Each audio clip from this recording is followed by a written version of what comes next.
Hey guys, welcome to Fanfic Fanatics. So in today's video we are gonna see, what if Deku became the Crimson-Eyed Reaper?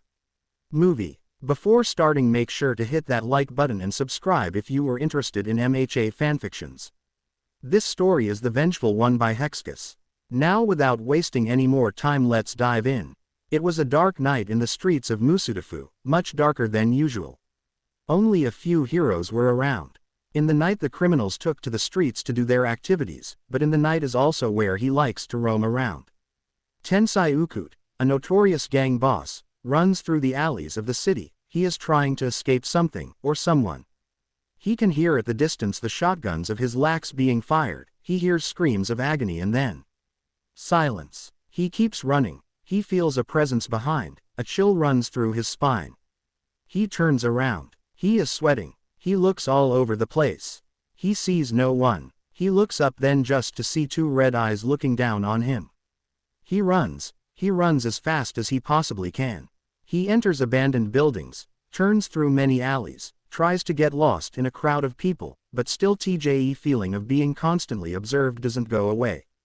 He enters an alley. He thinks he's safe.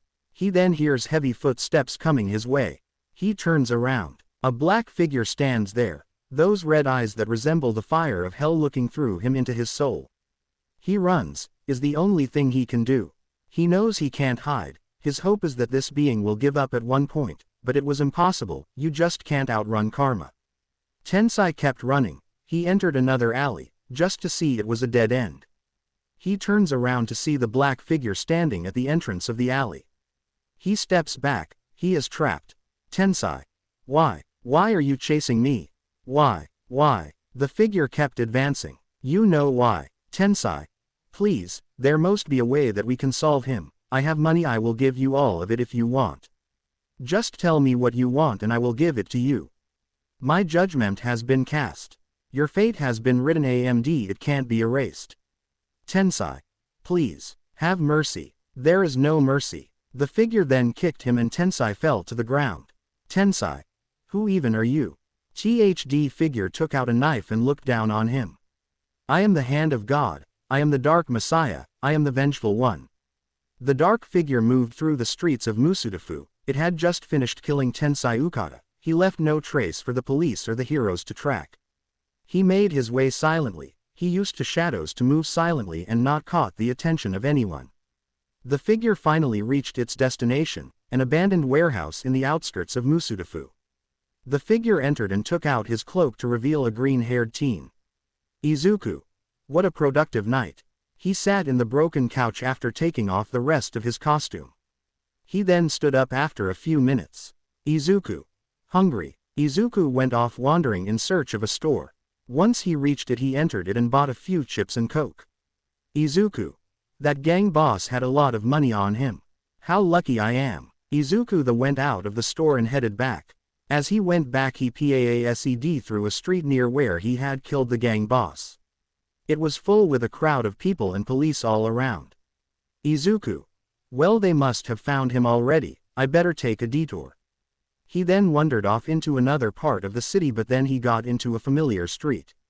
On that same street 6 years before, we can see a 10-year-old Izuku going with his mom on a walk. It had been 6 years since he had been diagnosed as quirkless. He didn't care. His mother still loved him, so that was good enough for him. They were walking in the street after having watched the new All Might movie. Izuku.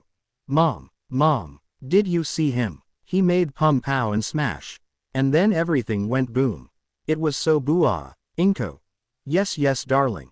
It was incredible. Let me tell you this. What do you say if I buy you one of the new figurines of the movie? Izuku.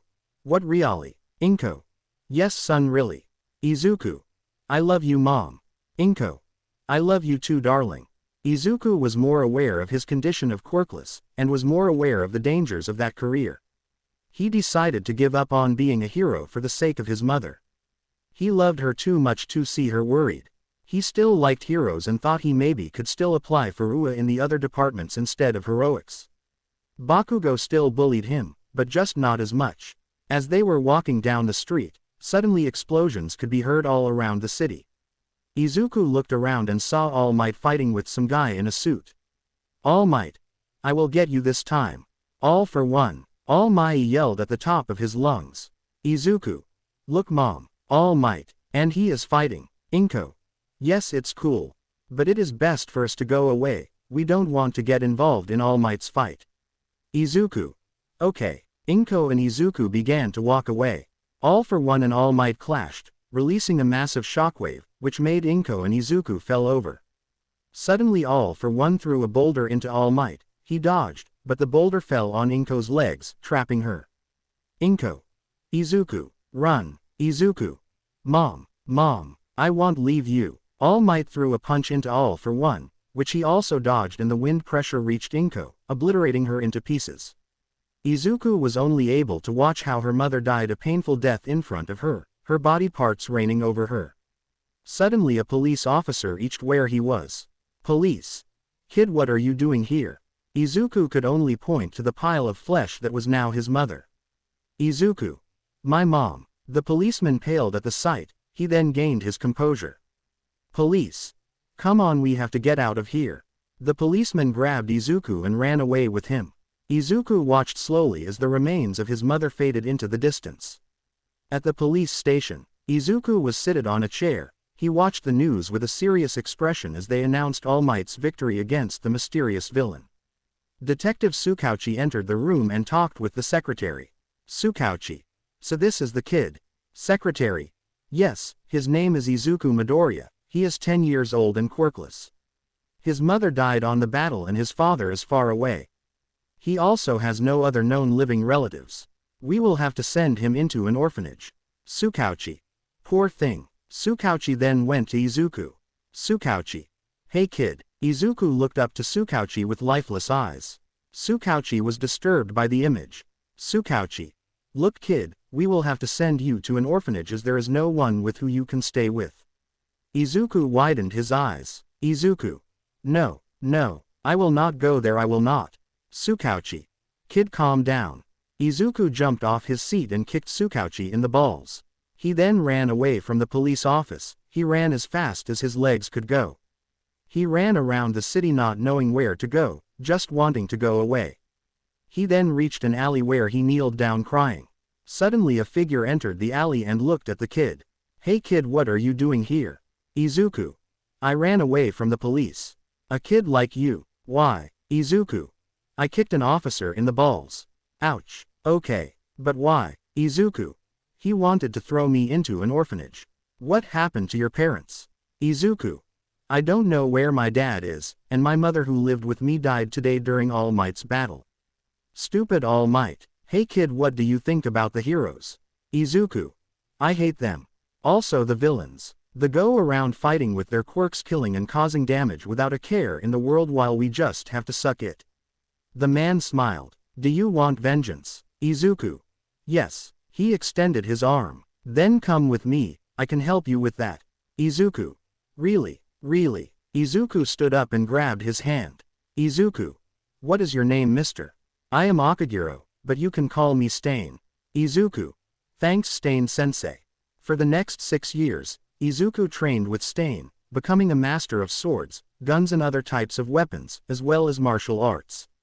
By the time he was 16 he had a small chat with Stain. Izuku. Sensei. Stain. Yes, Izuku. I think I need to go, I want to do things my own way, and also I know you believe All Might is the only true hero, but I want to kill him. Stain. Oh, then I wish you luck, my student.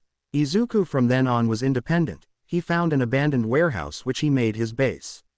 He then used whatever materials he could find to make his costume. Finally, after a week he was ready to start his crusade. He went off from roof to roof on the dark of night.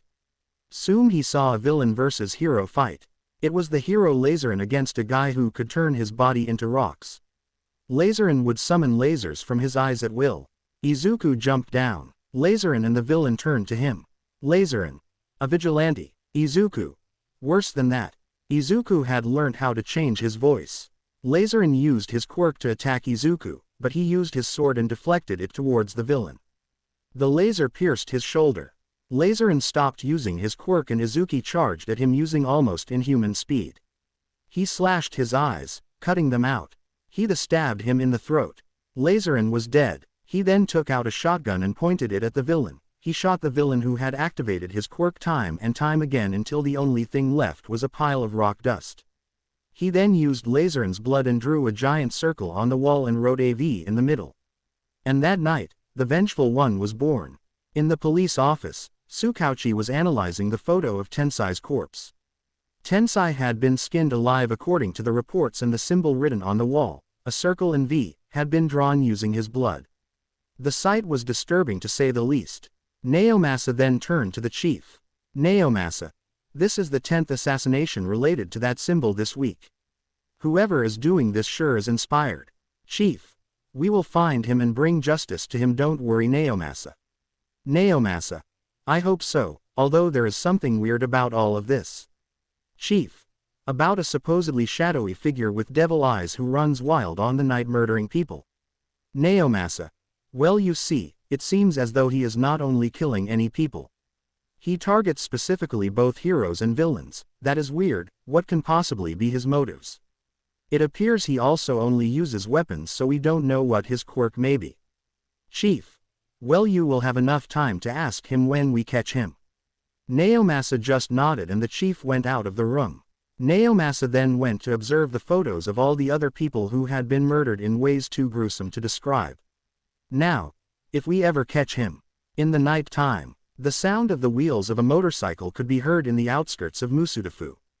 The darkness of the night engulfed it all. The only light was a faint one that came out of the motorcycle that was roaming through the roads.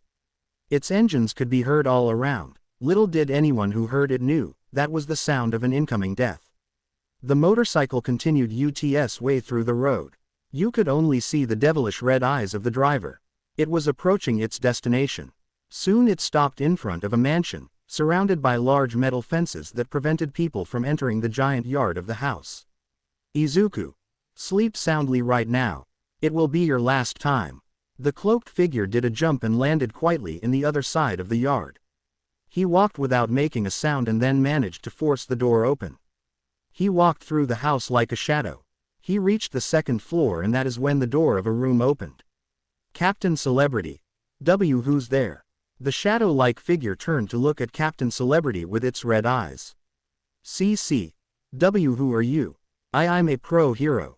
I will arrest you. Yeah. The figure walked towards Captain Celebrity. CC. Don't see come any closer. O or IW will use lethal F-force. The figure seemed to ignore the hero and continued to walk towards him. CC. That's it. You asked for it. Captain Celebrity rushed towards the figure and threw a punch, but the figure catched it. The hero wasn't going to give up and threw another punch. The figure tilted his head and in a swift movement grabbed the hero's shirt and then threw him across the room. Izuku. Resisting is useless. My judgment has been cast and there is nothing you can do about it. Captain Celebrity. And what am I guilty of? Izuku. Of using your title as a way to take women to your bed and sometime even forcefully. Now, you will receive the punishment according to your crimes. The figure took out a gun and pointed to Captain Celebrity, just a little south. Captain. Wait, no, what are you gonna? Bang. The shot hit its target. Captain Celebrity's genitals were no more. The hero let out a dying scream, the pain was too much. Izuku. Don't worry, you will die of blood loss in a few minutes. The figure stood there watching him for about 10 minutes until Captain Celebrity finally died. He then used some of his blood to draw his signature symbol and left the house. He took his motorcycle and drove all the way to the city. He left the motorcycle parked once he reached the city, as he knew it would be more notorious if he used it in there. He then climbed the rooftops and hopped from roof to roof observing the city. As he was watching for any possible victims, he felt a presence behind him. He then ducked and managed to dodge a kick aimed for his head. When he regained his composure, he tilted his head many times to the sides, dodging many punches. He then tilted his body forwards and landed a backwards kick on his attacker. He turned around to see the rabbit hero, Mirko, standing there in a guard position. Mirko. The hell, do you have eyes in your back or something? The figure said nothing and took out his sword. He moved at insane speeds. Abed swiftly chopped Mirko's arms off. The hero widened her eyes and fell to the ground from the shock. The figure raised his sword to finish her, but it was caught by some sort of scarf. Eraserhead. A shadowy figure with blood devilish eyes. So you are the one who has been murdering all those people this last days. The figure said nothing and using his pure arm strength managed to throw Aizawa away thanks to the part of his scarf attached to his sword. He then turned to where Mirko was and saw she was no longer there. When he looked up he saw Mirko running away. Mirko. I better get the hell out of here. She turned her head to see the figure staring at her. As she turned her head back to normal she suddenly bumped with something that made her fall. She looked up to see the figure standing above her. Mirko. Pleased we can. The figure shoved one of his guns in her mouth to silence her and then pulled the trigger. As Mirko's body fell to the ground, a police helicopter appeared from behind. The figure didn't even bother to turn around. Police. This is Musudafu's police. Drop your weapons and surrender now or we will have to use lethal force. You have 10 seconds to comply. 10. The next they knew the figure was shoving one of his swords down the policeman's throat. He shot the other policeman and the pilot and jumped from the other side of the helicopter and into another building's top. The helicopter came crashing down to THS ground. Izuku. Never give time to your enemies to act. The figure kept running through the roofs when two other helicopters appers to chase him. This one's used machine guns to chase down the figure who was trying to outrun them. Suddenly another hero appeared. Mount Lady made herself giant to try and block the figure. Mount Lady. Surrender now, or. The figure jumped and sliced her throat. Izuku. Out of the way. Izuku then turned and used his Sao RD to deflect the bullets. He managed to redirect them to the pilots, killing them, and making the helicopter fall. The figure continued to run as more helicopters appeared. He reached where he had left the motorcycle and off he went. He was trying to reach an exit he knew to escape when suddenly a police car appeared from behind. He simply took out his gun and aimed it backwards and without even looking, he shot the driver right in the head. He kept driving until he saw a line of policemen standing there, their guns aimed at him. He jumped out of his motorcycle and landed on the ground. Police officer. Open fire. The policeman began to shoot out against the figure. The figure instead of backing down charged against them, dodging the bullets and cutting through them. As the police officers fell one by one, he then noticed they had brought a machine gun. The machine gun opened fire on the figure, but it simply blocked the bullets. He then killed the machine gun operator and the officer in charge. He was about to go back to his motorcycle when suddenly a bunch of branches tried to grab him. He simply cut through all of them. He then looked up to see Kamui Woods WKTH, his eyes widened. Izuku took out an axe he had in his back and threw it at Kamui. The axe landed right in the head, killing him. He was then charged by Death Arms who tried to punch him, but as Death Arms was running towards him, he took out another sword and used both to kill him. As Death Arms' body finally fell to the ground, he took his motorcycle and fled the scene. As he was reaching for a tunnel which he could use to lose the police, he saw two police cars approaching him, one from each side. He decided to speed up a little bit and the cars did the same. He then took out both of his swords and extended his arms. He then used the brakes and stopped. The cars went by past him, getting cut by Izuku's sword. The car who had his driver killed crashed into the other one. He then entered the tunnel and disappeared into the darkness.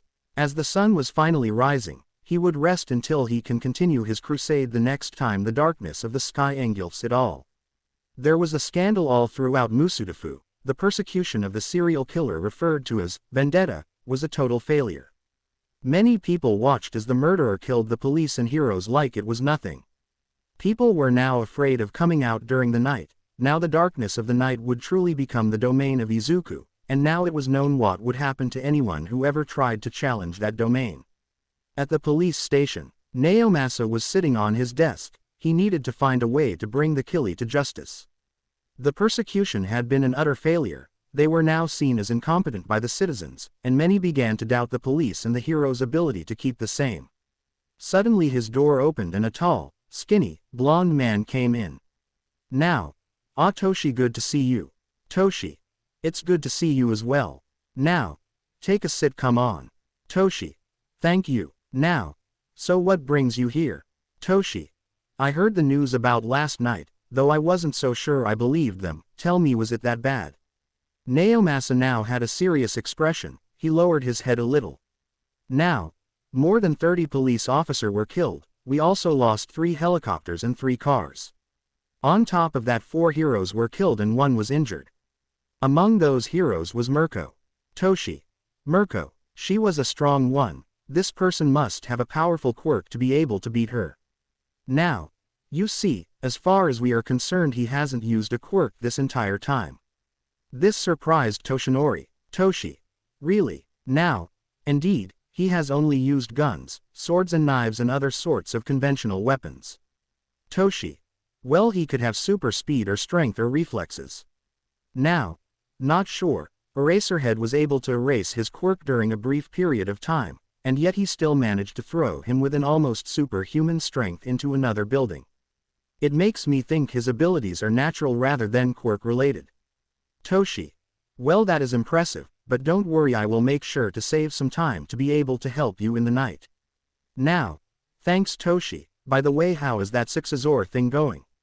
Toshi. Great. I found this girl who ran to save one of her classmates from a sludge villain even though she didn't have a quirk.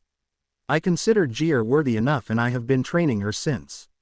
That was 10 months ago and soon I will be passing down my quirk to her. Now. Great. I assume she will attend UA, which will also be starting soon. Toshi. Indeed, she will become a great hero. After that they continued to have a casual conversation. Later, in the middle of the night, in an old warehouse at the other side of the city, gunshots and screams could be heard all over the place. Inside, many people were shooting around or using their quirks to try to defend themselves from the mysterious force. They shot their guns to every unfamiliar thing that moved, as this force used the shadows to attack them. Soon the people inside fell dead one by one. To them it was like being attacked by a ghost. The only thing they could see from whoever or whatever was doing this was a black blur that passed through them whenever one of their comrades died. The only other distinguishable feature was what seemed as 2 red eyes that looked at them as they passed by, like in a way telling to whoever looked at them, "You are next." Soon everybody fell dead to the ground except for the leader. The leader stood there nervous, fearing what would happen next. He then saw as a dark seemingly manifested itself in the other side of the room. Big red eyes were now looking at him. When he looked at them, it was like looking at hell, and now hell was looking back at him. Suddenly a wicked smile formed on the figure's face, like if it was excited for what it was about to do. Leader. So you are the one, huh? The Phantom Killer. I won't be intimidated by the likes of you, freak. He raised his hands about to activate his quirk. When he blinked, the figure was no more and he felt something in going through his neck. His head fell to the ground. The figure then approached some cargo boxes and opened them to see a bunch of drugs inside. Izuku. Scum. Izuku piled up the boxes and then he pulled out a lighter and turned it on and then threw it to the drugs. He went out of warehouse to watch his work of art. As he was staring into the fire, he felt a hostile presence. He jumped to the side and dodged an incoming step from a woman. He then felt another pressing coming near ground level and jumped up, dodging a boy who went sliding through the ground. When he landed, he sidestepped and grabbed an arm that had thrown a punch to his head. He then proceeded to throw him away into the ground, near where the other ones were. Crawler. Damn it, he is good. Pop step. He did it without even looking. The other one slowly rose up to his feet. Knuckle Duster. He is no joke. The figure looked at them and then spoke in what to them sounded in an inhumane voice. Izuku. Vigilantes. Knuckle Duster. So you know us, and you are the one who has been killing those people throughout the city. Izuku. No, not people, heroes, and villains. Crawler. They are people too, you monster. Izuku slowly turned to Crawler and looked at his outfit, an All Might outfit. He became enraged at this, as it also reminded him of the time he glorified that bastard. He took out his gun and shot Crawler. Crawler barely managed to dodge. Knuckle Duster. Bastard. He ran towards Izuku, dodging incoming bullets. He was then able to knock the gun out of his hand and tried to punch Izuku repeatedly, but Izuku just tilted his head to dodge. Izuku stepped back a little bit and took out one of his swords and attacked Knuckle Duster, who barely dodged and tried to counterattack. As Knuckle Duster prepared his counterattack, a shot was heard and Knuckle Duster looked down to see Izuku holding a gun. He then looked to see a bullet hole in his chest and blood coming out of it. Knuckle Duster. See cheater, Izuku. Everything is fair in the battlefield. Knuckleduster fell to the ground. Pop step. Bastard. She screamed at the top of her lungs and made a leap using her quirk to attack Izuku. He simply looked at her. Izuku. Stupid. As she came near, he used his swords and sliced her belly up. She fell to the ground while spitting out blood. Crawler. De. Crawler came running at him in an attempt to punch him, but he failed. He tried once again, but this time Izuku punched him back and he fell to the ground. He looked down to Crawler and put his gun. Izuku. Pathetic. He shot Crawler in the head and then went on to look over the other vigilantes, dead too. As he was about to leave, he felt another presence and turned around, just to be greeted by a sound wave which sent him flying back. Gang Orca. I got news that something happened here. I wasn't expecting the Phantom Killer. That sound save was enough to stop a blue whale's heart. I am not sure if I will be allowed to continue being a hero, but I at least got rid of this evil. Suddenly from out of some of trees Izuku came back, he is shaking and his aura was one of displeasement. Gang Orca. Impossible. Izuku took out his other sword and charged against Gang Orca. Gang Orca was barely a match against an angry Izuku's speed and was quickly overwhelmed. Gang Orca landed on the ground with one sword stuck in his chest and the other in his throat. The sirens of the police could be heard at the distance. Izuku decided it was best to retreat and continue his purge another day. Another pro-hero had died at the hands of Vendetta, the unofficial name given to Izuku by the authorities. On top of that, 3 vigilantes and an entire drug cartel were found dead as well. The police and the heroes were now going to intensify their searches in the night for a while to try and bring the killer to justice. Izuku watched the news in the morning with amusement. He was becoming more popular day by day and the heroes and villains were beginning to fear him. He decided to lay low for a while as he knew he couldn't take on the entire hero corps alone. He decided to use his time to search for new targets that could be of his interest. 2 weeks had passed since his last murder and now the authorities were relaxing their security as their intensive patrolling began to wear them down. He had his target on sight and began to make preparations for it. He took his motorcycle down the road. The melody of death could be heard in the roads once again. He moved through the lonely roads as no one even dared to go outside. He finally reached his destination, another big house, like the one of Captain Celebrity, though this one had a more traditional touch to it. He slowly sneaked his way into the house. He used the darkness of the night to his advantage as to not be seen by anyone. As he entered the house he made sure to make no sound as he knew it was better to not awake anyone. He slowly walked through the house. He had studied it before. He knew where he had to go. He slowly opened the door to a bedroom where a tall, bulky man was sleeping. He approached him and took his hands, placing a special handcuff. He then placed the same thing on his legs. The sound of the handcuffs clicking finally woke the man up. Enji. What the hell? He was still half asleep. Izuku. Endeavor. The inhuman voice managed to fully wake Endeavor up as he panicked and looked around the room until his eyes met big red eyes staring at him. Somehow Endeavor felt like those eyes were not staring into him, but rather into his soul itself. He felt a chill go up his spine. He recognized those eyes. He couldn't see his body, but he had seen some pictures. Endeavor. You. Vendetta. Izuku. That is the name you have given me. Endeavor. Come to kill me, bastard. And what to coward to face me head on. Remove this handcuffs and let's fight to the death like real men. Izuku. You are not a real man, and at this point I am not even a human. My purpose is to cast judgment upon you. I will not have anyone else involved in this. Endeavor. Judgment. For what? Izuku. Look into my eyes and tell me you don't know. Look into them and see what you have become because of your senseless struggle for fame. Endeavor actually thought back to everything he has done. Looking into those eyes made him realize truly the monster he had become. Izuku. You realize it, don't you? So now, when you die, you know why. Endeavor. Please, I will make amends. Just let me live. Izuku. Your degradation is one I can't forget nor forgive. Endeavor began to panic. Endeavor. No. No, no, no. I don't want to die. Don't kill me. No. Endeavor suddenly rose up and suddenly tried to charge Izuku like a bull, using his head, although struggling because of the handcuffs in his legs. Izuku simply punched him in the face and that sent Endeavor to the ground. Izuku. Pathetic. Endeavor. Please don't. Izuku. I can't condone your lack of raw humanity. Endeavor. Forgive me please. Izuku. There is no forgiveness. Izuki grabbed Endeavor and threw him into his bed. He then took out a lighter. Izuku.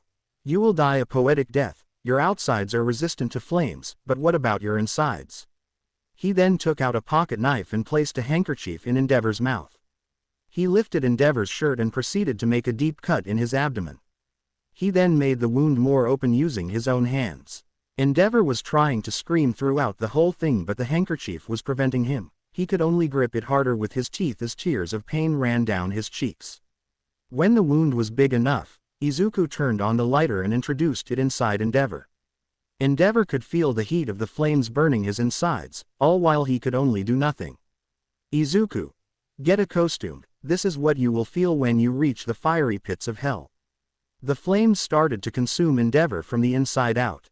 Endeavor felt as the flames spread all through his insides. The pain was too much. After a few minutes Endeavor was dead. Izuku walked out of the room and he saw the Todoroki siblings staring at him in fear. Izuku continued to move and walked past them. The Todorokis went to check the room of their father. Izuku heard as Fuyumi gasped and then fainted. Shoto was at loss for words. He wasn't at all sure what to feel.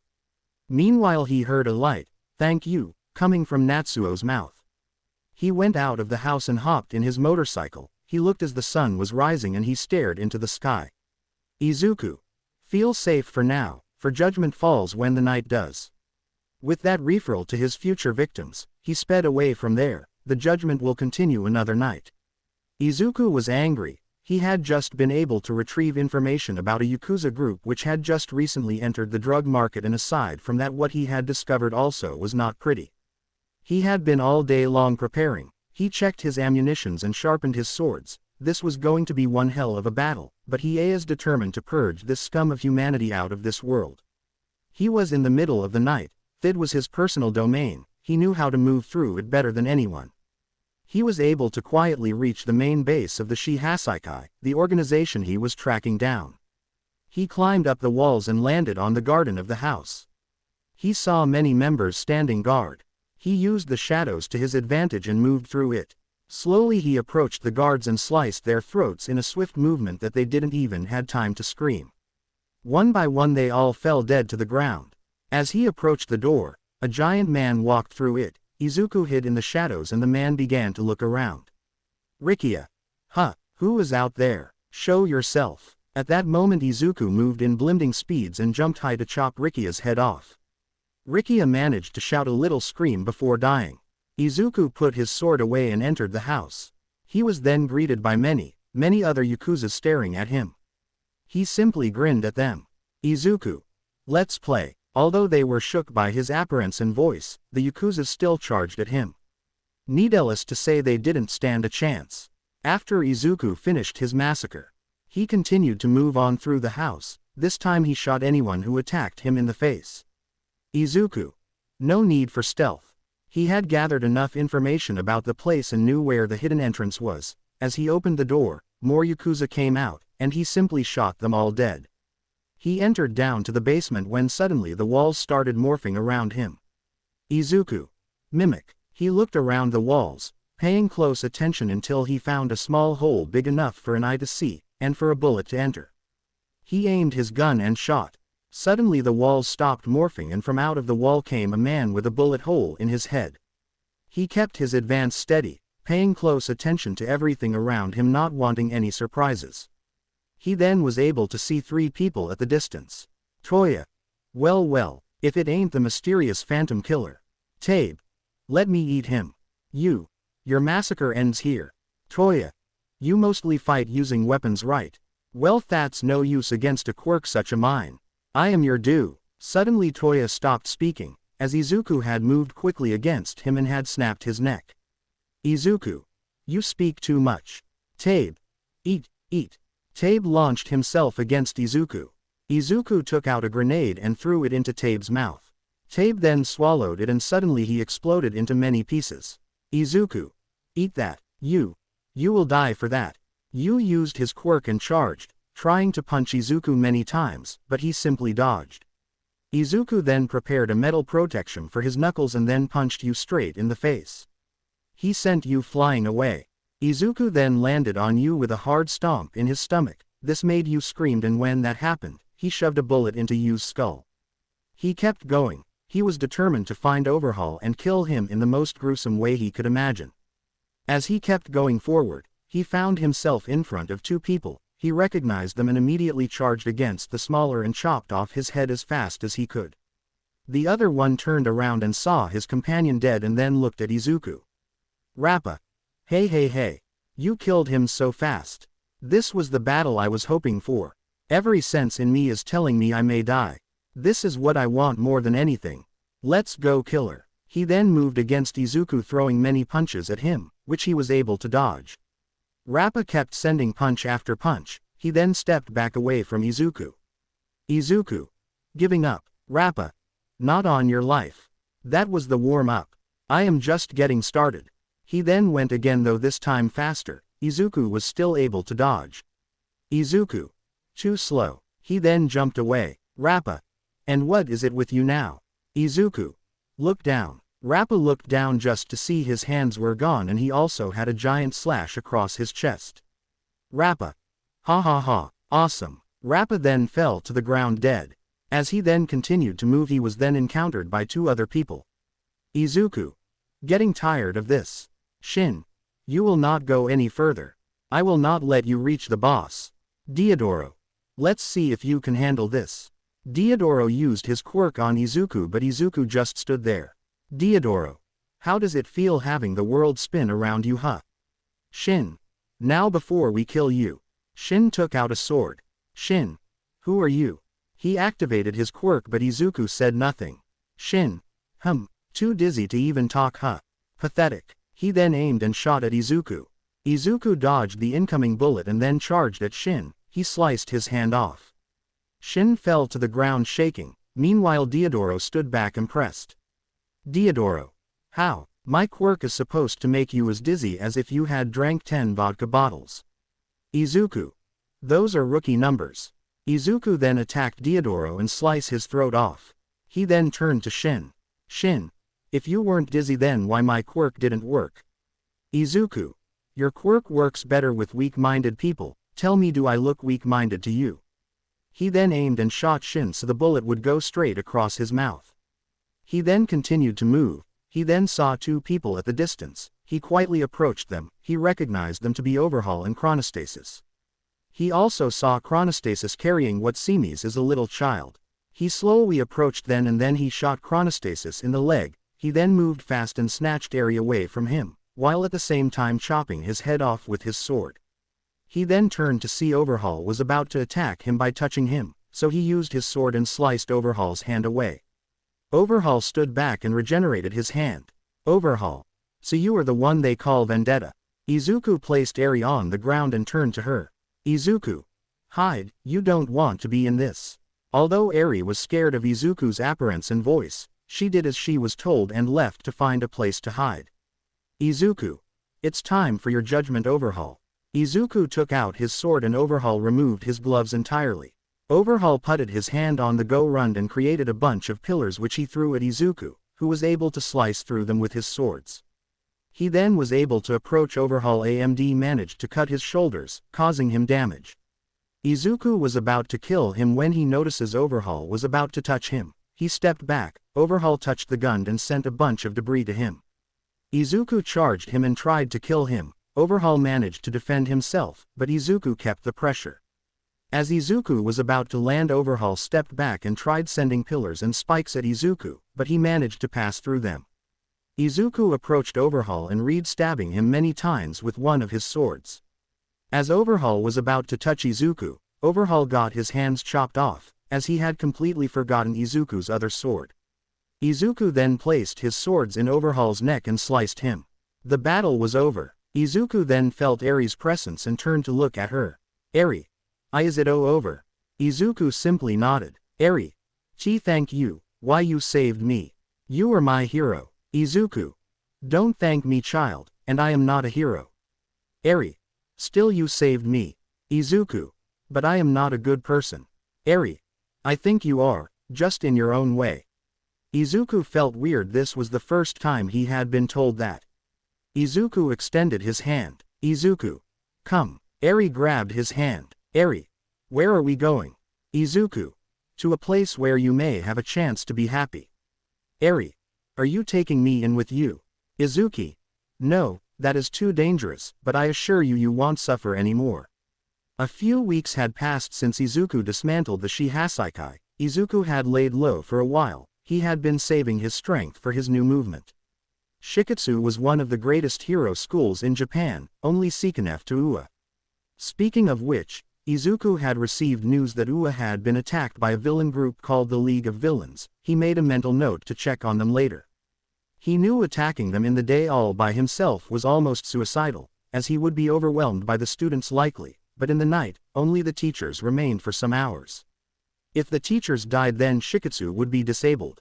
He made his plans and the day of judgment was set. In the night, Izuku approached the great school. He knew the school had advanced security systems, but he had killed a hairy student in the afternoon and was able to steal his id, which allowed him to enter without the security system going off. As he climbed up the walls, he entered the yard and walked through it. As he approached the door, he saw the hero Selkie standing guard at the door. He approached him through the shadows and then slashed his throat. He then entered the school, but failed to realize Selkie in his last breath managed to sound the alarms through a button on his arm. Izuku heard the alarm go off and sighed. He then moved quickly, trying to find the other teachers. All the lights went on one by one. He then found the hero Backdraft, who was confused about the situation. Backdraft saw Izuku but didn't manage to react in time as Izuku chopped his head off in an instant. He continued to move throughout the school and found some teachers who looked more like civilians than heroes. He still cut them off in an instant. As he kept moving, he then found himself face to face with the hero Cow Lady. C.L. So you are the intruder, huh? Cow Lady used her quirk and transformed into a cow. She then charged at Izuku. Izuku managed to jump away and stuck one of his swords in Cow Lady's back. Cow Lady got mad at this point and charged at him with an even greater speed than before. She managed to trap him by pinning his arms with her horns into the wall. She planned to keep him there, but didn't count for Izuku to have a small knife in the tip of his boot. He smashed his foot in Cow Lady's belly. She instinctively moved back. Izuku took the opportunity and took out one of his guns and shot Cow Lady in the eye. Izuku got up and continued to move. He then reached the court and found himself in front of Edgeshot, Pancration and Electoplant. Edgeshot. We will bring you to justice, Vendetta. Electoplant used his quirk and launched some energy balls at Izuku. He was able to dodge, but suddenly Edgeshot appeared behind him and kicked him straight into Pancratio, who then smashed him into the ground. He then grabbed him and threw him into a wall. Electoplant then threw a few more energy balls into him. Electoplant. That should be enough to knock him out. Pancration. Indeed. Edgeshot. Let's capture him. Pancration was approached Izuku, but suddenly he opened his eyes and using his swords in a swift movement chopped off Pancration's hand that was about to grab him. Izuku then took out his gun and shot Pancration in the head. Electoplant more energy blasts at Izuku, but he managed to dodge by jumping away. Edgeshot appeared behind Izuku to kick him away, but Izuku dodged and turned around, threw a kick at him, but Edgeshot dodged and appeared in front of Izuku. Izuku took his sword and charged at Edgeshot. He managed to cut him, though it was only superficial. Edgeshot kneeled to the ground while bleeding. Izuku turned to finish off Edgeshot, but he had to jump away as Electoplant threw another energy blast at him. Electoplast threw as many blasts as he could to try and knock back Izuku. Izuku was able to dodge many of them but not all. Although injured, he kept his advance and was able to slice his hands off, and then he stabbed his heart. He turned to Edgeshot but he was then greeted by a bullet to the shoulder. He turned once again to see the police standing there along with Naomasa. Naomasa. Vendetta, surrender now or we will use lethal force against you. Though outnumbered, he held his ground and rose his sword up in defense. Naomasa. Very well then, open fire. The police force opened fire on Izuku but he managed to dodge the bullets and coup through their lines. Naomasa was able to barely dodge. As Izuku ran he was able to jump out of a window, though not before he got shot in the leg. Still Izuku was able to escape using the darkness of the night as his cover. Izuku had been injured in his incursion into Shiketsu, still he wouldn't put his crusade on hold just for having a few bullet holes and broken bones. The heroes were shaken. A single individual managed to break into Japan's second most prestigious school and killed 5 pro heroes as well as many more policemen, and just right after the League of Villains invaded the USJ. People were beginning to worry about the safety of the students. The students themselves were beginning to worry. Shiketsu had to close down until they could get themselves together again, but still their reputation dropped down despite promises to increase security. In UA, the students speculated if the Phantom Killer would go after them. In UA, we can see a table filled with first-year hero students chatting between themselves. Kirishima. Oi, did you hear what happened in Shiketsu? Zero. Yes, that was quite the thing. Kaminari. Imagine if he was the one to attack us instead of the League. Mineta. Don't say that. You will make me piss my pants. We would all die. Bakugo. Speak for yourself, loser. If that bastard shows himself in here, I will be the one to kill him. Mina. Kya, look, it's the killer. Bakugo and Mineta were quick to hide themselves under the table. The entire class began to laugh themselves off. Bakugo slowly rose up only to see there was no killer. Bakugo.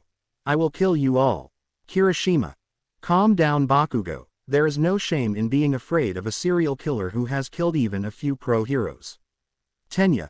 Indeed, Bakugo, that would be the most logical reaction against someone as dangerous as him. Uraraka. Yes, Bakugo, it's the most logical reaction, right? We can see a young woman now getting involved in the conversation. Shisabara, the 9th holder of One for All, formerly quirkless, she was acknowledged by All Might when she saved Bakugo, a former middle school classmate as well. Yes, Bakugo, there is no need to be ashamed, that doesn't mean you are any less strong. It yours means you are intelligent in front of a situation of danger. She then smiled at Bakugo, making him blush a little. He used to tease her for being quirkless, but it was only to gain her attention.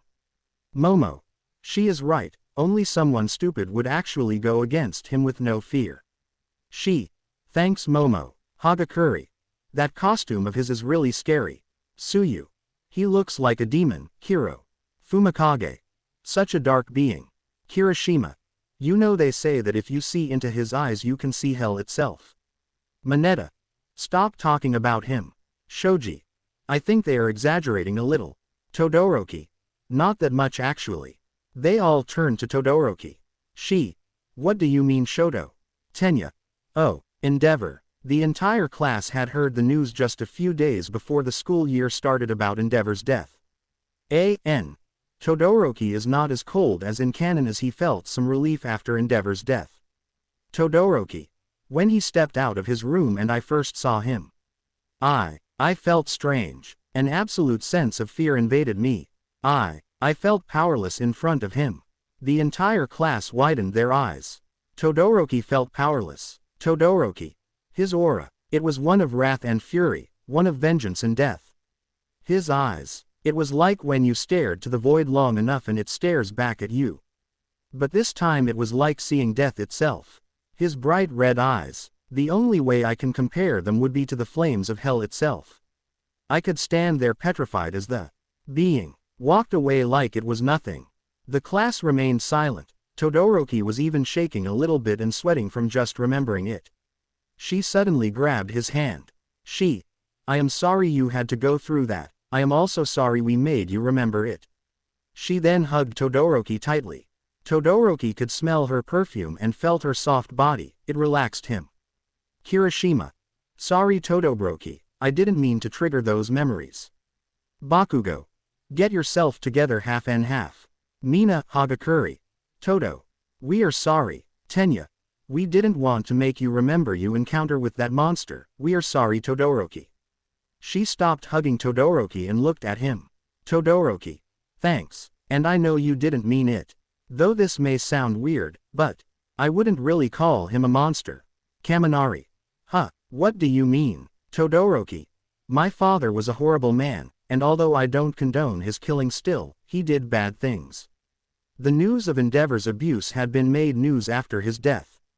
Todoroki. He also killed Captain Celebrity. a rapist who fled to Japan and has dismantled countless of criminal organizations. I believe he in his own twisted way believes he is doing the right thing. Tenya. That still doesn't allow him to kill people. Todoroki. I do agree on that. Zero. Do you think he will be caught? Tenya. Every villain faces justice eventually. She. I heard the top heroes will have a meeting to discuss the killer in the afternoon. Tenya. Then that means his demise is soon. He will face the hammer of justice. Momo. Only time will tell.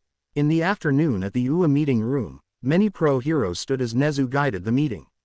All Might, Best Jeanist, Hawks, Night Eye, Gran Torino, Yukio, Fat Gum, the rest of the top 10 heroes and the entire UA staff as well as Naomasa were talking. All Might. We have to bring this killer to justice. Gran Torino. Easier said than done. Best Jeanist. Indeed, sir. What do you suggest we do, Naomasa? Naomasa. I think we should hear what Edgeshot has to say. As far as we know, he has been the only one to truly fight him and live. Edgeshot stood up, all bandaged from his previous fight. SND spoke up. Edgeshot. Vendetta is an extremely skillful fighter. He mostly fight using his swords, of which he has an incredible dominion over them, as if they were just another part of his body. He also has an incredibly diverse arsenal of weapons, mostly guns though, which he sometimes tends to switch to. Add to that his almost inhuman speed, strength and reflexes as well as a high level of precision, and you have an almost invincible warrior. I highly suggest that if you attack him, you do it in groups. A one-on-one match would be suicidal. I think he can kill anyone perhaps besides of All Might. Naomasa. Thanks Edgeshot, you may sit. Now we need all of you to increase your patrol time. We will do it in groups of 3 to increase effectiveness. We will keep a communicator with each group so if one is attacked, the others will know and will go to help them. Sir. Naomasa. I offer my agency to investigate further into the killer and give him chase. We can't sit around just waiting for him, not anymore. Naomasa looked at him for a few seconds and then spoke. Naomasa. Very well then, just be careful. Sir. I will find him. I promise. Izuku was hopping from building to building. The heroes had increased their patrols at night. They were searching for him and he knew it. He had killed another 3 pro-heroes since Shiketsu and even dismantled a gang in Musudafu. He had been trying to gather information on the League of Villains that attacked UA, but so far he hadn't had that much success. As he continued to move through the darkness of the night, suddenly a bunch of bubbles made their way to his face. Izuku. What the hell? After that large centipede-like tentacles tried to grab him, he was able to dodge them, even though the bubbles obstructed his vision and one had gotten into his eye. One tentacle was still able to hit him and knock him into the ground. As he was standing up, he saw a blonde boy running to him. Sensing hostility, he prepared a kinfi and at that moment the kid went into the ground and later reappeared in front of Izuku. He tried to stab him only for the knife and his hand to go through it. The kid punched him with great force and sent him flying back. Izuku swears he heard the guy yell, "Power," as he was being punched. When he landed on the ground, he was trapped by those same tentacles. They squeezed him hard. They were not going to let him go. Sir. Looks like we have caught you, Vendetta. Izuku looked up to see Sir Night Eye standing in front of him along with Mirio, Bubble Girl and Centipede. Sir. You are going to face justice for everything that you have done. Now what do you think of my agency's teamwork? Izuku. Annoying. They hadn't realized Izuku had taken out a small bomb. Izuku threw it, but by the time they reacted it was late. The explosion blew up Centipede's arms. Izuku took out his sword and then moved through the smoke. He appeared right in front of Centipede and managed to cut his head off. Sir. Bubble Girl, call the reinforcements. B. G. On its C. A gunshot to the head silenced Bubble Girl forever. Mirio. You are going to pay. Mirio ran to Izuku and attacked him while using his quirk. Mirio was too much a great fighter and had great use of his quirk. Izuku couldn't fight him. He was being overwhelmed by Mirio. Izuku then realized something. He couldn't have his quirk through his whole body. He then realized that if he did, he would phase through the ground just like before if he had the quirk through his whole body, so that meant there was a base keeping him up, his feet. In between the punches, he took out his gun and shot one of Mirio's feet. The sudden pain made Mirio deactivate his quirk. Izuku used it as his chance and cut off Mirio's hands.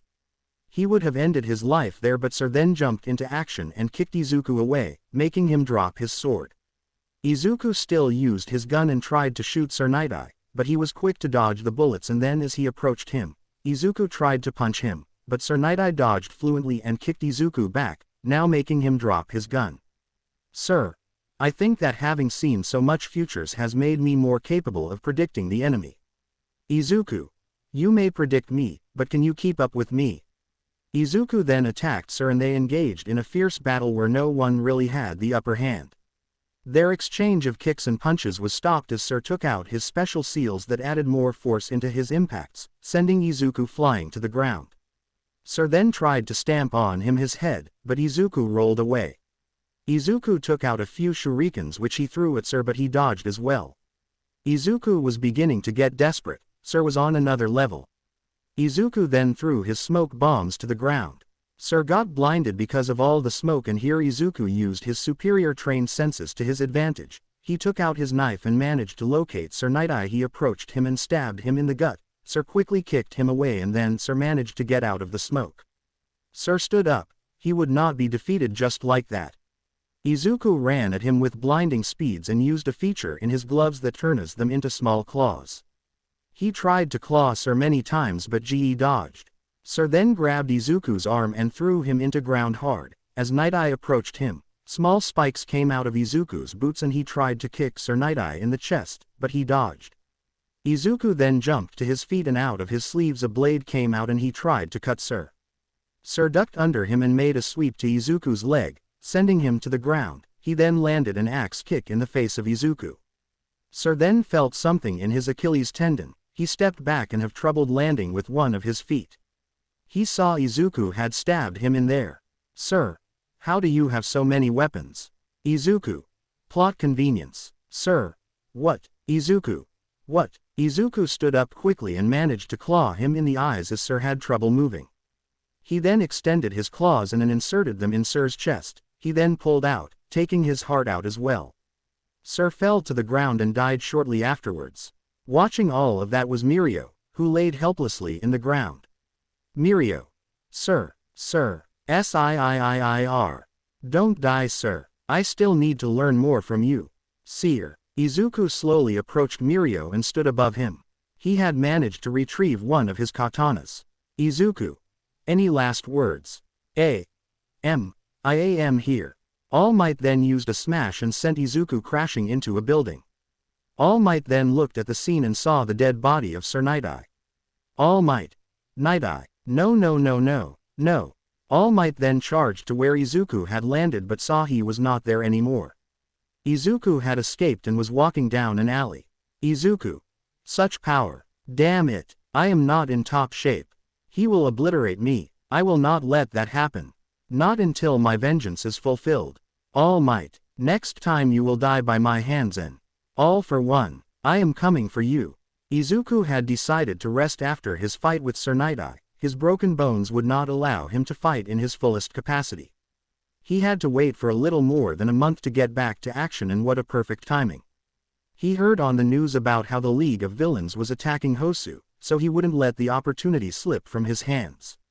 He prepared his weapons, mounted his motorcycle and off to Hosu he went. After an hour he finally reached the city, and it was still as chaotic as in the news. The heroes were struggling against the Nomus. He saw many heroes battling unsuccessfully against them. He sighed, how useless could they be? The black bulky Nomu was throwing the heroes around like ragdolls. As the heroes were distracted he took the opportunity and killed them all. The Nomu looked at Izuku and tried to attack him, but Izuku was faster and managed to cut him down in many pieces using his sword. Izuku continued to move throughout the city and killed all the heroes he encountered.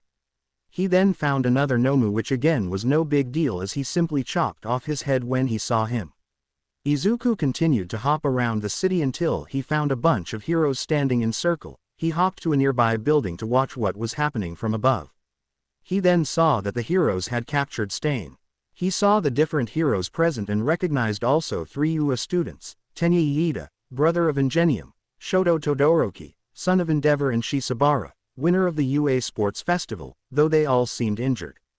Izuku decided to act quickly. He moved fast and in a breeze he had grabbed Stain and freed him from the ropes. The heroes panicked until they heard Izuku's voice. "Izuku. You are getting old, Stain. Can't believe you let yourself be captured." "Stain. The hell? Oh, it's you. Guess you could say I am a bit rusty." The heroes felt a change in the atmosphere. Izuku's soul presence made them feel the purest form of fear. She that is, Shoto. It's him. Tenya. It can't be. Gran Torino. The Phantom Killer. Stay back, kids. The heroes took defensive positions in front of the UA students, though they were scared to the core to have possibly Japan's most notorious killer in front of them. They wouldn't let him kill them without a fight. Stain. What are you doing in Hosu anyways? Izuku. Heard the news, thought I could kill some heroes and end the League of Villains. Stain. The League. When we are done with this I will gladly help you find their hideout. Meanwhile the heroes were still on guard. He is talking about the League. And he wants kill them. Todoroki. Remember he goes after heroes and villains. Tenya. And he knows Stain. Suddenly a flying Nomu came and grabbed She, going off flying with her. Izuku reacted quickly and jumped high, stabbing the Nomu. The Nomu fell along with She. Izuku then stomped on She's back. He also had small spikes in his boots that made She scream in pain. He then raised his sword to kill her. She tilted her head to see Izuku's eyes. She swore in that moment she was able to see death itself. Todoroki. Tenya. She. Gran Torino. No, you won't. Gran Torino was about to charge at Izuku when he lowered his sword, but something surprising happened. Izuku's sword hit another sword. Izuku and She looked up to see Stain blocking Izuku's sword. Stain then pushed Izuku away from She. Izuku. What is the meaning of this? Stain. I won't let you kill a true hero. Izuku. There are no true heroes. Stain. There won't be if you kill the true ones. Izuku. If you want to stand in my way, very well then, I will show you what happens to those who get in the way of my crusade. Stain. I will show you what this old man can do, my old student. The heroes now were surprised. Vendetta was the student of Stain. Izuku and Stain prepared their swords and charged at each other. Their exchange was an equal one, not one on top of each other. The heroes were stunned at their ability. None of them wanted to intervene in the fight of the two serial killers. They continued to go at it, not willing to give up despite having several cuts. At one point Izuku managed to throw Stain's sword to the air. Stain then punched Izuku and grabbed his sword and tried to cut Izuku using it. Izuku managed to dodge and also with a punch to the side of it, broke the sword and then they began an exchange of fists. Stain then managed to kick Izuku away. Izuku took out a knife and tried to cut Stain, but he dodged. Stain stepped back and grabbed his old sword from the floor. Izuku took out his gun and shot Stain, but he managed to deflect the bullets with his sword. Izuku then threw a grenade at Stain's feet. Stain jumped but the shockwave reached him, shattering a few bones. Stain then fell to the ground. Stain, not one to give up, rose up to his feet, but due to his current damage plus the damage he had taken before, his body had no strength left and so he fell to the ground unable to move, while also spitting out some blood. Izuku. It's over. Stain. I guess it is. Izuku. I will spare you the pain and the prison time. Stain. Thanks. I guess. Izuku approached him and raised his sword. The heroes were shocked. They kind of understood the fight, but was he seriously going to kill his master? Izuku. Goodbye, old man. Stain. Goodbye, my apprentice. Izuku lowered his sword and then Stain was dead. The heroes couldn't believe it. Meanwhile the students were now traumatized for what they had seen. Izuku then raised his head and swore he could have heard laughter. He then looked up to one of the buildings and saw a man with a hand on his face and a man made of purple mist. He immediately recognized them as the League of Villains leaders. He took out his other sword and charged at them with incredible speeds. Shigaraki barely had time to react as his hand fell from his face. Meanwhile Kurogiri was able to react faster and opened a portal that swallowed Shigaraki and then he himself disappeared. Izuku cursed, vowing to get them one day. He then disappeared in the darkness of the night, preparing to purge another night. A few weeks had passed since the Hosu incident. Izuku had not had any more success on investigating about the League's whereabouts. He was getting frustrated. He thought he may need to rest for a while. He decided to grab his hoodie and went off to the mall. Maybe he could find something to do that would clear his mind or something. He entered the mall and tried to get his mind entertained by looking around the different things the mall had to offer. As he kept walking, he didn't notice one gray-haired girl, which he accidentally bumped into. The girl dropped her bag and Izuku reached out for it. When he looked up, he saw the girl. Izuku had a flashback of Hosu. Izuku. It's her. Izuku. Sorry, I didn't saw where I was going. She. No, it was also my fault. I wasn't paying too much attention either. She looked at Izuku carefully. She. Hey, I know you. Izuku widened his eyes in surprise. She couldn't have possibly recognized him. He was ready to take out his pocket knives he always carried around with him and stab her. Izuku. You do. She. Yes, you are. Izuku. Izuku Midoriya. Izuku. Yes indeed, that's me. She. You are the kid who left from my school 6 years ago. Izuku. You were in my class. She. Nope, I came shortly after you left. I was made aware of who you were though. I saw a picture of yours and that's whh I recognized you. Izuku. Oh, I see. Izuku slowly stopped gripping his knives inside his pocket. Maybe there wouldn't be the necessity to cause a public scandal. For now. She. Sorry. Where are my manners? I am. Izuku.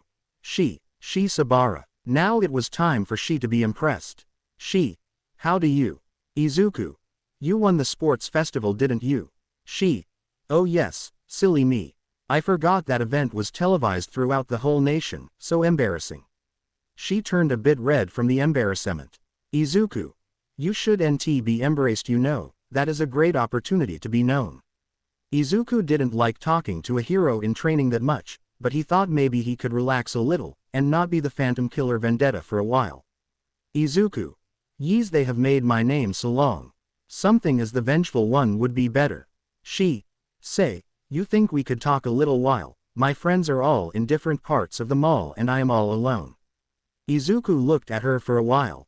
Izuku. Sure, why not? Izuku followed she and they sat in the edge of a fountain. Izuku. Surprises me you want to speak with me, I know I don't give the best vibes.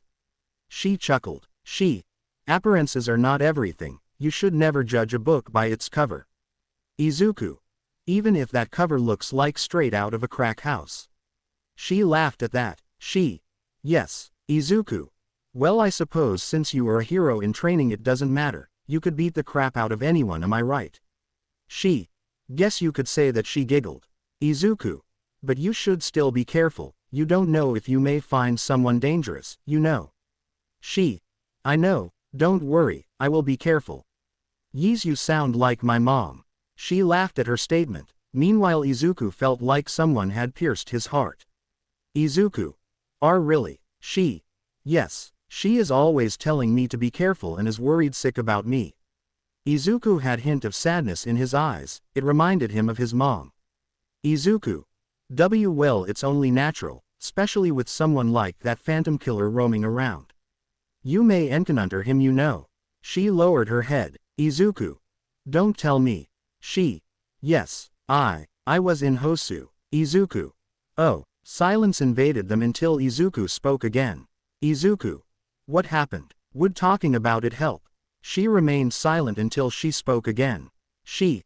I was there when he fought Stain. I saw the whole fight and how he killed him, it was gruesome. He almost killed me too. One of the creatures in the city with wings took me, he killed the thing and then stomped on my back. He had spikes in his boots, so he pierced parts of my back and left a horrible mark. Izuku, as he was listening, had a strange feeling. One he had never felt before. Not in a long time at least. One he felt when he did something bad and lied to his mother. Guilt. He then raised his sword to kill me. When I looked into his eyes, it was terrifying. Izuku would normally find it amusing how people feared him, but for some reason he couldn't this time. Izuku. I am sorry to hear about it. But you are alive and that's what matters. I am sure it won't happen again. If you are alive it's for something, so be glad for it. And listen to your mom, you don't want to make her worry. She suddenly pulled Izuku into a hug. Izuku was taken back by the sudden show of affection. but he didn't push T back, he didn't want to push her back. He leaned into her and returned the hug. It had been years since he had felt an effective warmth engulf him in a hug, not since she died. She then pulled away from the hug. Thanks. I really needed that, Izuku. It was nothing. Izuku then looked at his clock. Izuku. I must go now, sorry. Don't worry, it was nice talking with you. Goodbye, Izuku. Izuku nodded. Izuku. Goodbye. Izuku stood up and walked away. For some reason that sense of guilt wouldn't leave him alone. Izuku. Guess. I am still human after all. She stood up and walked away. Suddenly another man in a hood walked up to her and placed his arm around her neck. Hey, I know you. You were in the sports festival. Guess I am meeting new people today. Izuku walked around the mall for 5 minutes trying to find the exit. He suddenly saw a man walking through the crowd. His face was one he would always recognize. Izuku. Shigaraki. He pulled his hoodie up to hide his face with the shadow it gave him. He then grabbed his pocket knife and charged at Shigaraki in high speeds. Tamura was surprised. He wasn't expecting to be attacked. He was able to barely dodge the attack. The people began to scream and run away from the scene. Some stood around watching the scene unfold. Suddenly Shoto and she arrived at the scene. Shoto. Who was fighting with Shigaraki? I can't see his face. That hoodie. Is that Izuku? And that fighting style. It's his. Shigaraki managed to dissolve Izuku's knife, but Izuku took out another one. Shigaraki was about to touch Izuku to dissolve him, but he used the knife and attacked him. Izuku stabbed Shigaraki in the hand and then in a swift movement he chopped Shigaraki's hand off. Then the sirens of police cars could be heard approaching. Izuku stood back and Shigaraki took the opportunity to run. Izuku did the same and did his best to run away. He used the panicked crowd to his advantage and blended in. Meanwhile she stood there watching the place where the scene had unfolded. They can't be the same person. Could they? Then, who is the real one?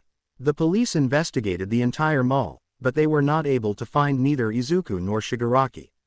The police began to interrogate any witnesses they could find and then they stumbled into Shi and Shoto.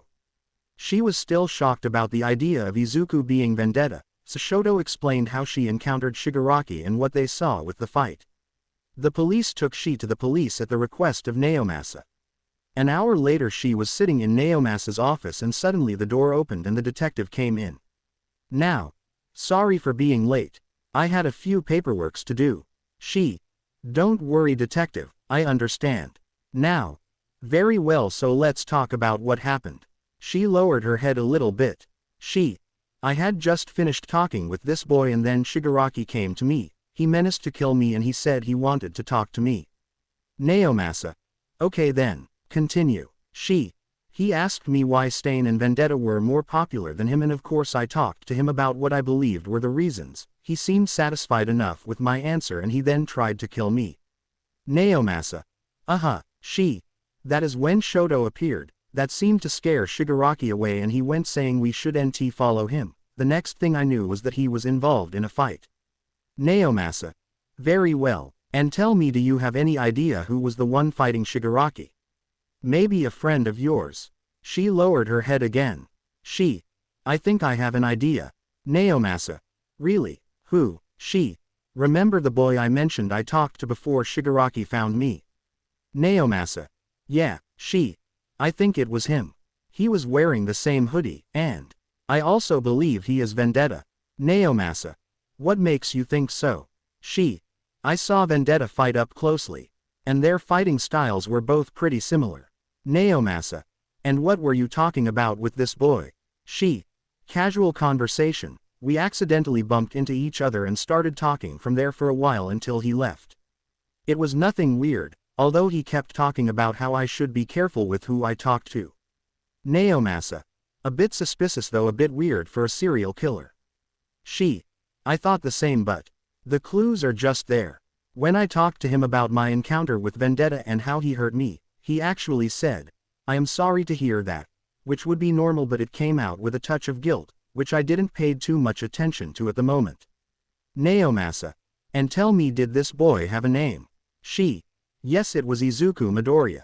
Naomasa widened his eyes at the name. She noticed this. Something wrong, detective. Naomasa. Tell me, does he look like this?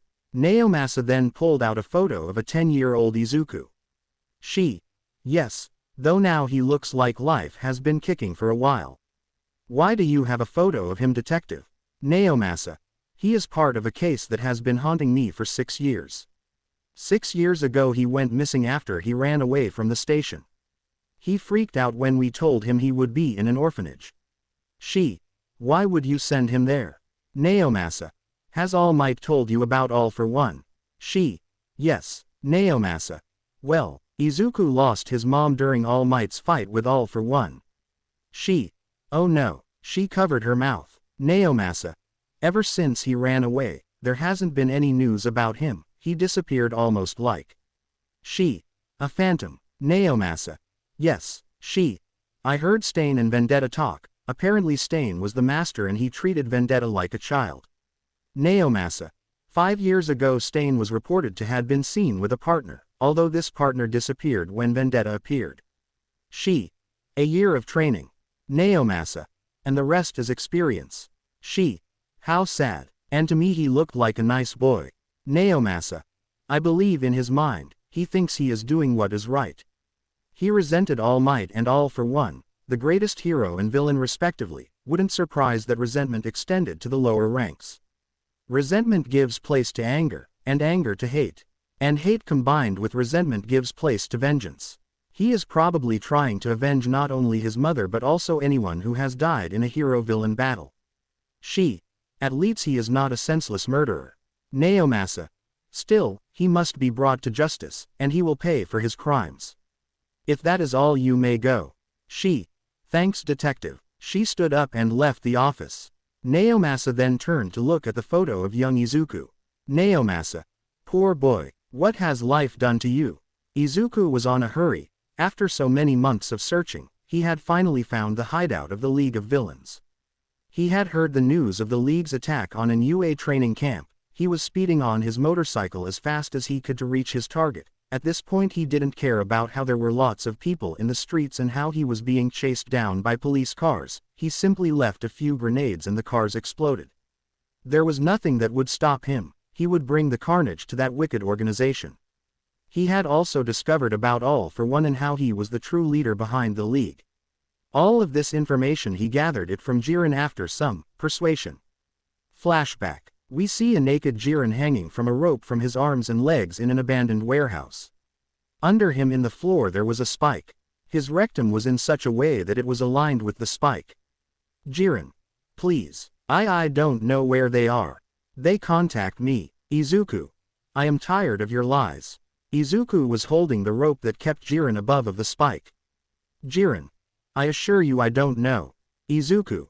I don't have time for this. He then loosened his grip and let Jiren fall butthole first into the spike. Jiren screamed. Izuku was quick to raise him once again. Izuku. Losing patience. Jiren. Please. I told you already. Izuku.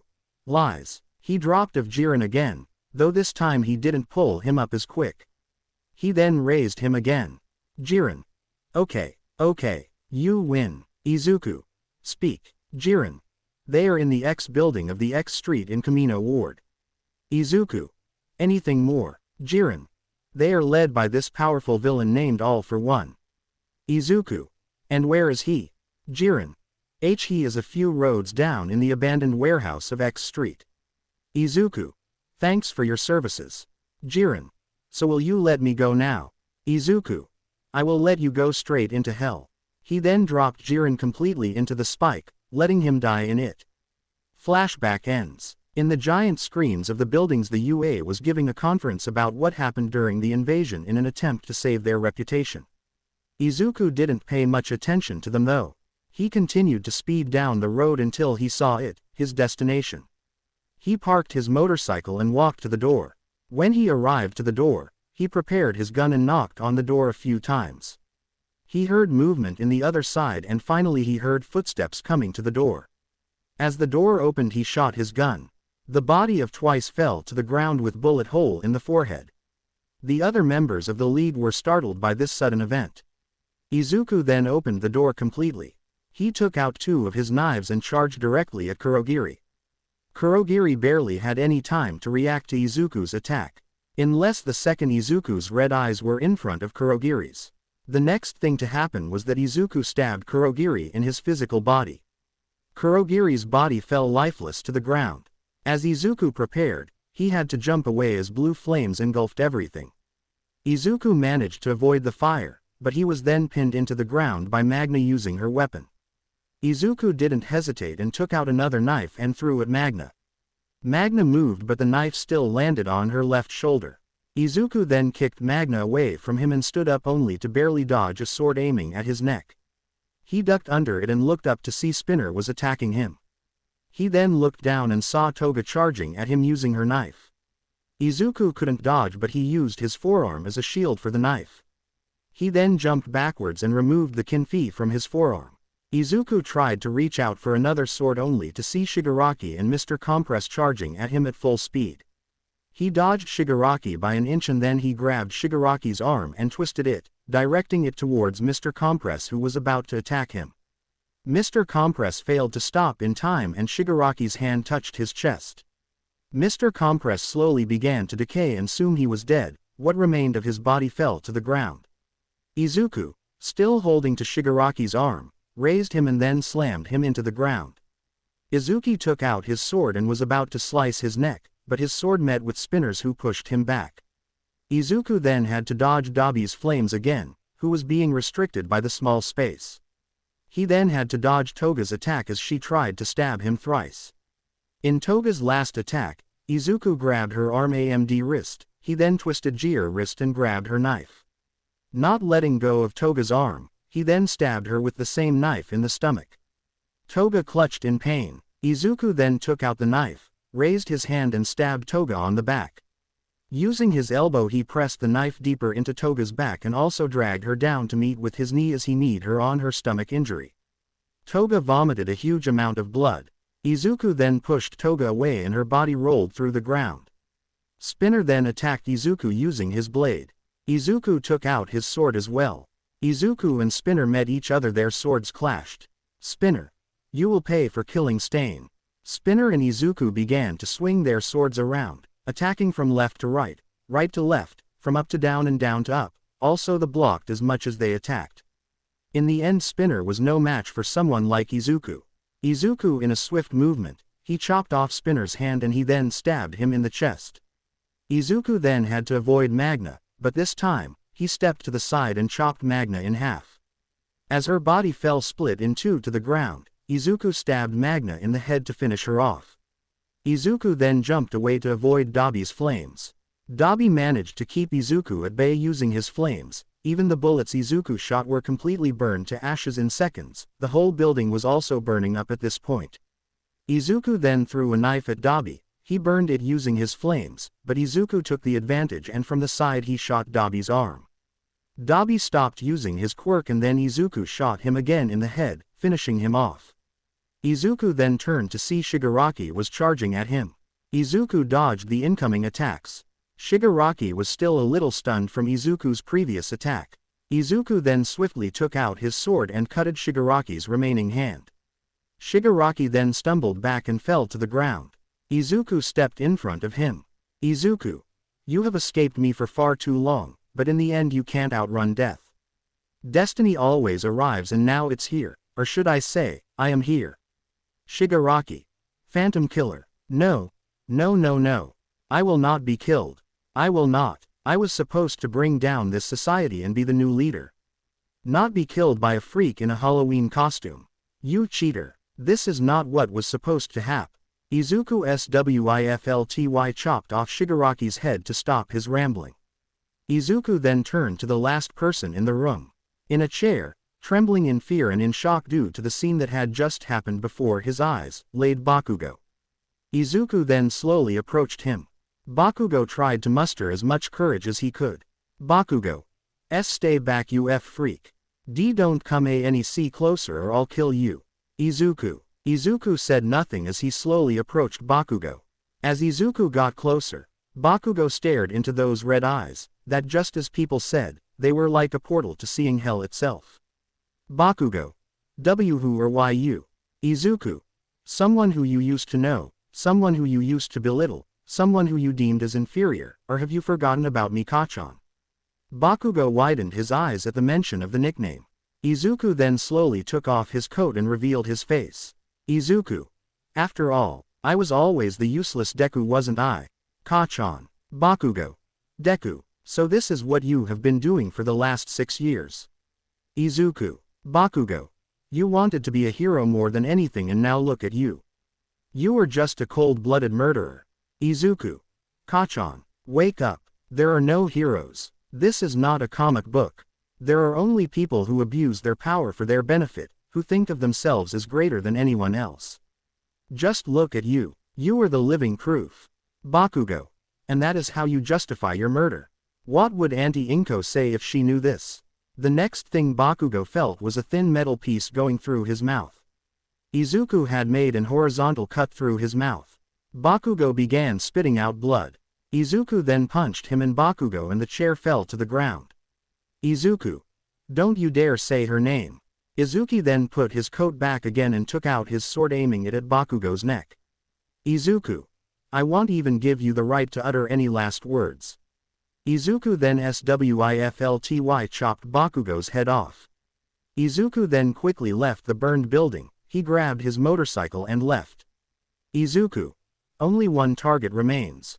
As Izuku left, the heroes and the police arrived just to be greeted by the horrible scene of the massacre.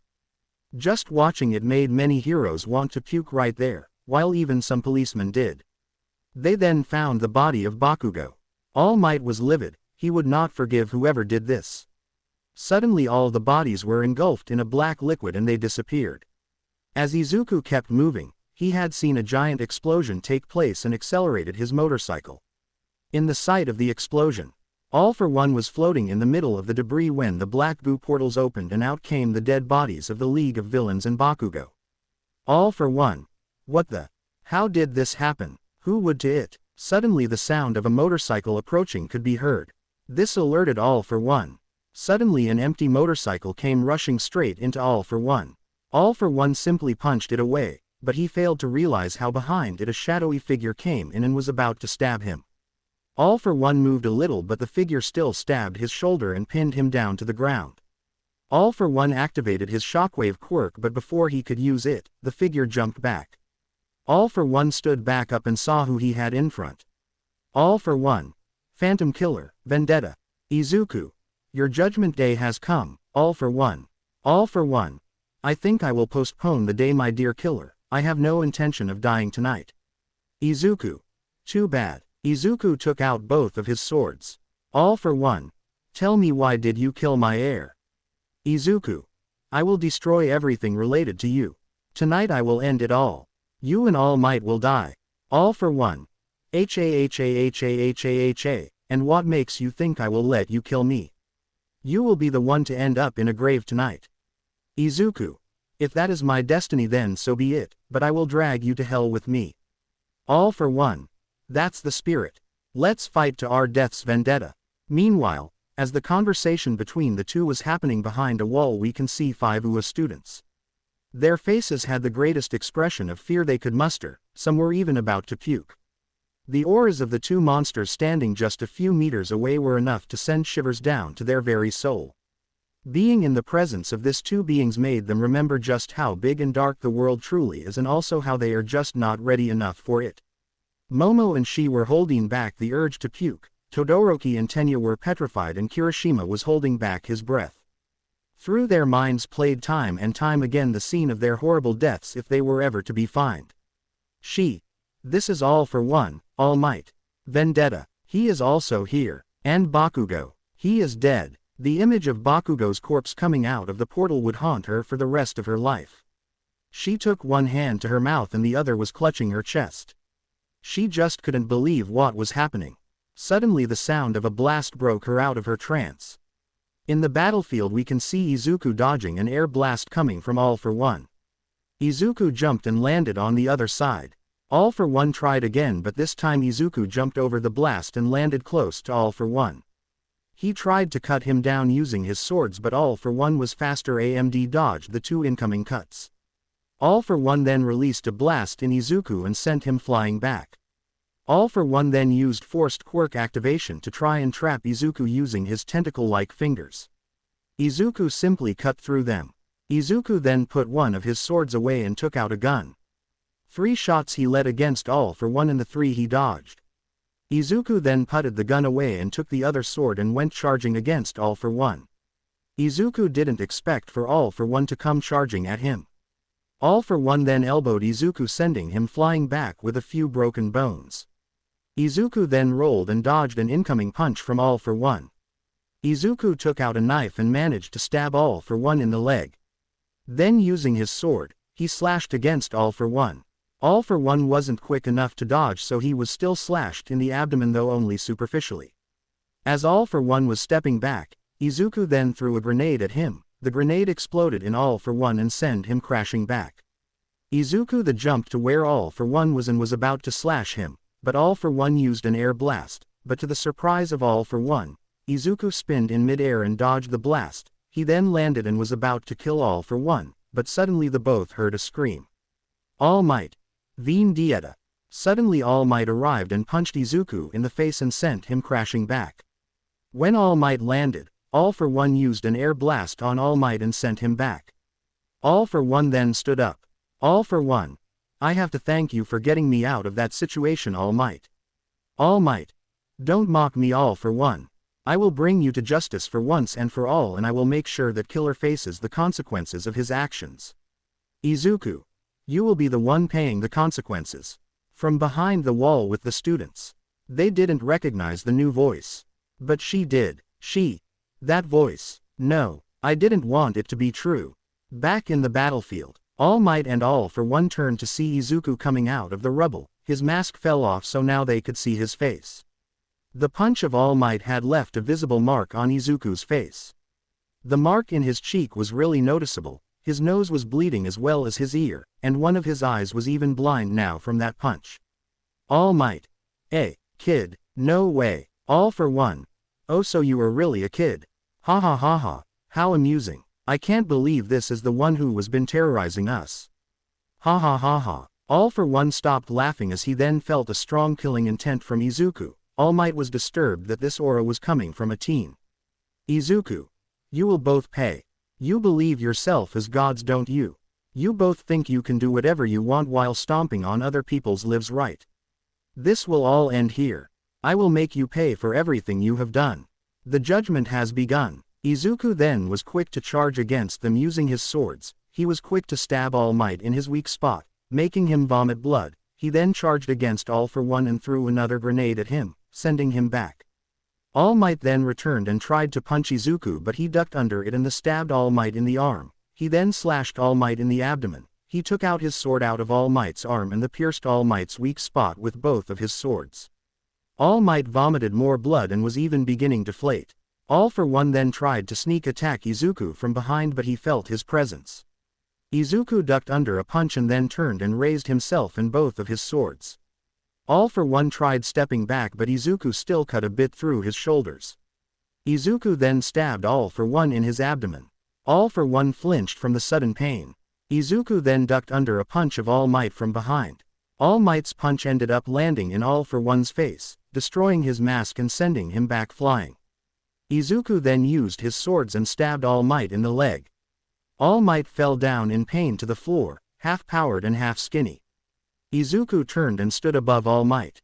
He raised his swords to kill him when suddenly he was kicked back by Gran Torino. Gran Torino. Toshinori, I will deal with the killer. You must take down All for One. Gran Torino proceeded to keep on attacking Izuku. Izuku has having a hard time at first against Gran Torino, who managed to land significant blows against him. Izuku then started to adapt and managed to block most of the punches. Izuku tried to counterattack then. Izuku notices that Gran Torino's quirk came from his feet, so he mustered his best precision, and as Gran Torino passed around, he managed to chop off his feet using his sword. Gran Torino landed on the floor. Izuku then charged back his sword and stabbed Gran Torino in the heart. She suddenly came and punched Izuku in the back of the head, sending him back. She can only use 5% of One for All. Gran Torino. What are you doing here? She. I came with my friends to rescue Bakugo. Gran Torino. Oh, where are your friends now? She. I told them to leave. Gran Torino. You should have gone with them. She. I couldn't leave if you and All Might are bleeding your life away. Gran Torino. Don't die, kid. With that, Gran Torino died in the hands of She. She stood with tears in her eyes and looked to Izuku, who was looking at her. She. Is this who you truly are? Izuku. This is who I was forced to be. Izuku then charged at She. She jumped over him and tried to kick him in the back, but Izuku turned and blocked the kick. Izuku then pushed She back. Izuku pressed on and kicked She in the face. She tried standing up to punch Izuku, but Izuku kicked her in the back of the head. As she was falling to the ground, Izuku kneed her back and she fell to the ground. She looked up to see Izuku had pulled back his sword, ready to stab her. As Izuku was seeing She, he suddenly had a flashback of them all. She. Yeez, you sound like my mom. Izuku. Are really? She. Yes, she is always telling me to be careful and is worried sick about me. Izuku then pushed out his sword. She was stunned as Izuku's sword landed next to her. Izuku pulled back the sword. She looked up to see Izuku had lowered his head. Izuku. You should be more careful, you know. Your mother is waiting for you back home. Izuku then turned around and went to where All for One and All Might were. We can see a skinny All Might with one buffed hand and All for One still standing on the floor. Izuku then charged against All for One and slashed his back. All for One turned to be greeted by a slash in his face. Izuku then also made many cuts all throughout All for One's body. All for One. I won't let you take this victory from me, boy. All for One turned his hands into a bunch of pointy rivets. He then in a swift movement chopped off Izuku's hands and then punched him in the chest, which opened a hole in his stomach and was then pushed back. All for One. Now, All Might. All for One then began to float in the air and prepared his arm with all his quirk combinations, turning it into a giant amalgamation of many things. All for One then charged against All Might and their punches collided. All for One was pushing All Might back, but then All Might managed to stop All for One in his tracks, turning it into a stalemate. All Might was then surprised by what he saw behind All for One. All for One also felt a presence and turned his head. Behind All for One, Izuku was jumping towards him with part of his sword's blade in his mouth, which had broken off in the last attack. As Izuku got closer to All for One, he mustered all his force. It all happened too fast from here. Izuku managed to chop All for One's head using the blade in his mouth. Izuku then moved quickly on All for One's arm and approached All Might. He jumps towards him and then used the blade and stabbed him in the throat. Izuku flew past him and landed on the floor. All Might's and All for One's bodies then also fell to the ground, both dead. Finally, Izuku's vengeance was complete. Izuku was on the floor staring into the sky, his only eye was watching the beautiful stars. His body was dying fast and he knew it. Izuku. Mom, I finally did it. I avenged your death. Although I took so many lives. Was it all worth it? Justified. Izuku then heard footsteps coming closer to him. He then saw a familiar face looking down on him. She. Tell me, why did you do all this? Izuku looked at her for a while. Izuku. When I was 4. I was diagnosed as quirkless. That day, my dreams of being a hero shattered. But in the long term, I didn't care. My mother was always supportive of me. I loved her. She was the only one that was there for me. When I was 10, during the fight between All Might and All for One, she was taken away from me. Killed, in the most brutal way. She didn't deserve it, yet she died in front of me. While I couldn't do anything go save her. Izuku began to cough blood. She managed to get Izuku to sit while holding him and clean some of his blood so he wouldn't choke on it. She then held his hand in a supportive manner. She felt sorry for him. His life was similar to hers, but she still had her mother. Izuku. From that day, I developed hatred for all heroes and villains. Those who fight, like they are the only ones in the world. Stomping on other people who just want to live their lives. That hatred developed into a desire for vengeance. And the rest is history. She looked at him for a while. I am sorry, Izuku. How could God let this happen to you? Izuku. If there is a god, then he hates me. She. Izuku. Izuku. She. If you are alive, then it's for something. Promise me she. You will not be like the others. You will not stomp on other people. And if you ever mess up, fix your mistake. Promise me. You won't let there be another me.